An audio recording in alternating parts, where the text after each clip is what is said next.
So, ayun, magandang hapon sa inyo mga kapatid. Ngayong araw is December 13, 2023. Ngayong araw is pagpapatuloy natin yung ating new series na Growing Deep, Being Rooted in God's Word. Kumbaga, ito yung palalim na paglago. Like for example, di ba, kapag nagbabasa tayo ng mga Biblia, inaaral natin yung mga salita niya, ina-adapt natin si God, lumalago tayo ng palalim or yung sa puso natin, sa isip, puso, sa mga ginagawa natin, lumalago tayo ng palalim. Like 'di ba sa mga pamilya natin, 'di ba? Kapag lagi natin sila kasama, compare mo dun sa mga hindi nila nakasama. Iba yung nagagawa nilang or iba yung nabibuild nating relasyon kasama sila. Mas malalim yung mga pinagsamahan natin, yung mga emosyon, yung mga nararamdaman. Diba ang lalim ng pagmamahal na meron tayo sa isa't isa. Ganun din kay God. More na inaaral or kinikilala mo siya, mas lumalalim yung relationship and yung pagkakilala mo sa Kanya.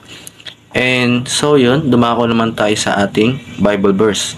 Ang Bible verse natin ngayon is 1 Corinthians chapter 3 verse 1 to 4. Ano ba sabi diyan? Brother and sister, I could not address you as a people who live by the Spirit, but as people who are still worldly, mere infants in Christ. Or basahin na natin sa Tagalog. Subalit ako, mga kapatid, ay hindi makapagsalita sa inyo na tulad sa mga taong espiritual, kundi tulad sa mga makalaman o tulad ng mga sanggol kay Kristo. Yun nga, di ba? Yung tayo kasi, mga baby pa lang tayo. I mean, for example, di ba yung baby, kapag umiiyak, hindi yan hindi yan makapagreklamo. Kasi baby pa lang hindi pa siya matured or wala pa siyang masyadong kinalaman sa mundo. Baka sabi nga ni Pastor Pablo dyan, na hindi ako makapagsalita sa inyo kasi hindi pa tayo matured, or hindi siya mapagsalita kasi hindi pa tayo ganun ka matured. Madaling salita, baby pa lang tayo kay Christ. Yung kasi yung yung malalim na relasyon kay Kristo ay yung mga makalaman pa, or I mean yung mga baby pa lang kay Kristo ay yung mga makalaman pa, or mas hindi pa natin ina-adapt yung mga salita niya, mga worldly pa yung mga ginagawa natin kadalasan, hindi pa yung mga nakasaad na ayun ba yung mga karapat dapat gawin according dun sa Bible. So, ayun. Punta naman tayo sa ating kaalaman para mas paliwanag pa natin na maayos ano ba yung nandyan sa Biblia na yan or sa Bible verse na yan. Panguna kaalaman is yung sa teaching or 3 sign of immaturity. Yung 3 sign daw sa pagiging matured natin. Una is, they are people of the flesh who are still infants in Christ. Ayun nga yung sinasabi ko, yung tayo mga tao, baby pa lang tayo kay Christ, hindi pa tayo ganun ka-matured or hindi pa ganun kalalim yung relasyon natin. Compare natin doon sa mga apostol na nila na talaga nagtuturo na or kilala si God. Pero nakukuha naman yan kumbaga sa baby pa lang naman tayo nagsimula, pero habang tumatagal or mas kinikilala mo siya sa mga salita niya, nagiging matured tayo. So yun, dapat lang nating kilalanin siya and basahin kung ano yung mga nakasaad sa Biblia. Pangalawa is, they cause division, jealousy, and strife. Ayun nga, di ba? Since sapagkat tayo yung makalaman pa, sabang tayo pinagbuho ng magtatalo, hindi tayo makalaman, kayo'y lumalakad ayon sa pamantayan ng tao. Yung parang may mga pagsiselos or mga inaano pa rin natin yung mga mundong mga gawain. Tapos nga, di ba, gaya sa church, mayroon tayong mga leader na ginagawang leader or pinaghihiwalay-hiwalay tayo. Si leader 1, leader 2, preacher 1, preacher 2. Hindi tayo hindi tayo nagkakasundo. Parang kinawin niya, di ba, nakalagay dyan, they cause division. Pero which is mali naman yan. Kailangan tayo isa lang yung natin, which is si God. Tapos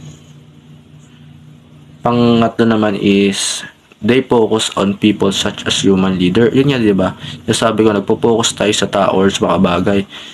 Hindi naman dapat natin pinopokusan yung human leader kasi ang human leader kasi pa nagkamali yan tapos pinokusan natin siya, yung pagkakamali niya is madadamay tayo.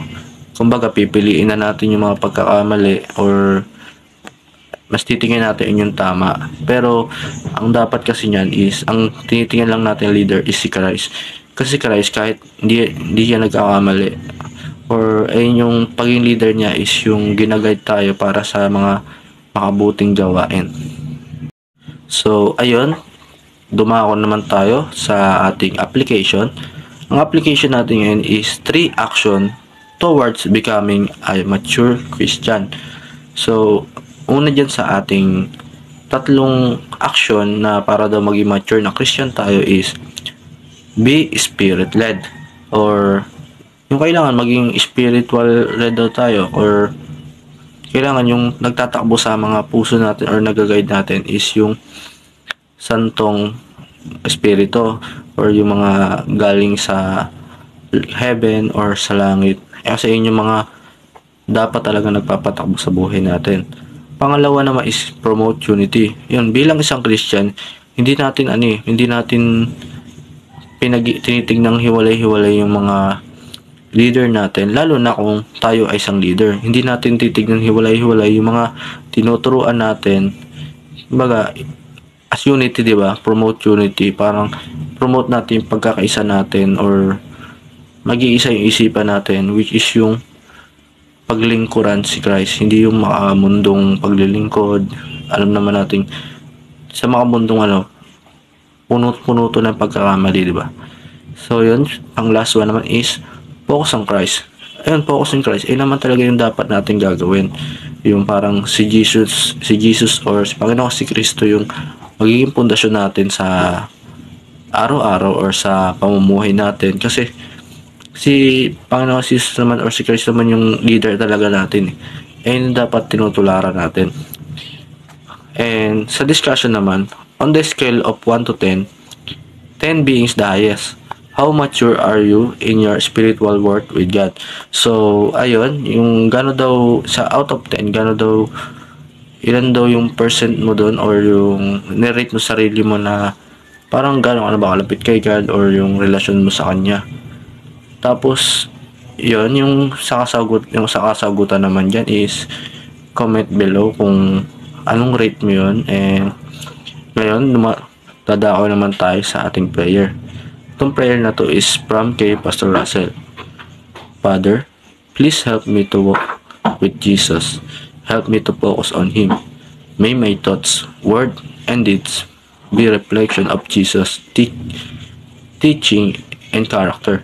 I pray that you will not allow me in any way cause division in the church, but rather use me to promote unity and fellowship among believers. This I pray in Jesus' name. Amen. So, ayun, at tatapos na ngayon sa ating devotion sa araw na to. And yung sa discussion natin, kung i-rate natin 1/10, kung paano ba tayo ka-mature na kasama si Panginoong Jesucristo. And comment lang natin kung gaano ba talaga tayo sa kalalim sa Panginoon. And so, yun, dito nagtatapos ang ating devotion sa araw na to. And thank you for watching. God bless to all.